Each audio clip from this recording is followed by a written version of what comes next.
One question we've been getting a lot of is, do I need to wear a mask? Well, unless you're sick or you're a healthcare worker, the short answer is no. Dr. Cirino does suggest the N95 respirator if you do want one. That's going to protect you best.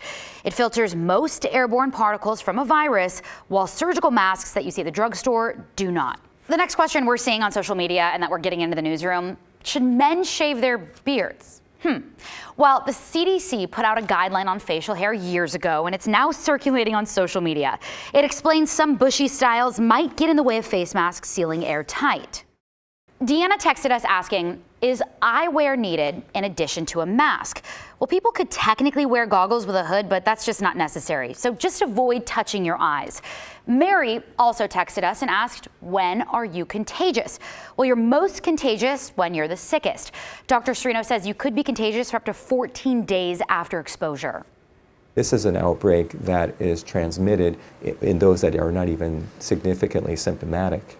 So it's a lot harder to trace, and it's a lot harder to contain. Look at it this way: the genie's out of the bottle, and we just have to start working on risk mitigation and containment. We were also asked, how long does the virus live outside of the body?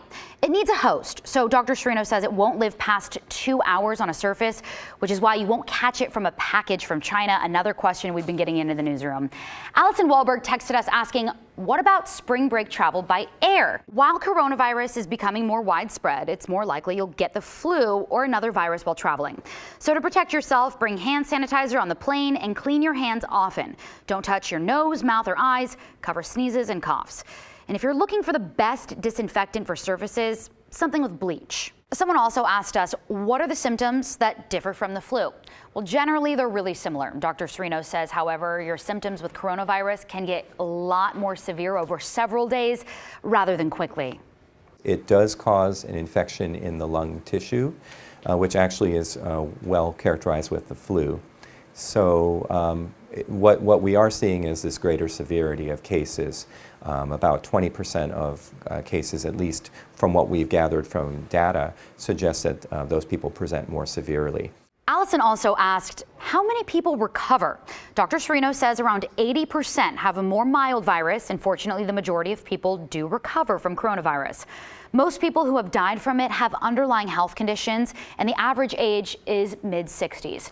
We reached out to the Oregon Health Authority again today, and they say there are no confirmed cases of coronavirus here in the state of Oregon.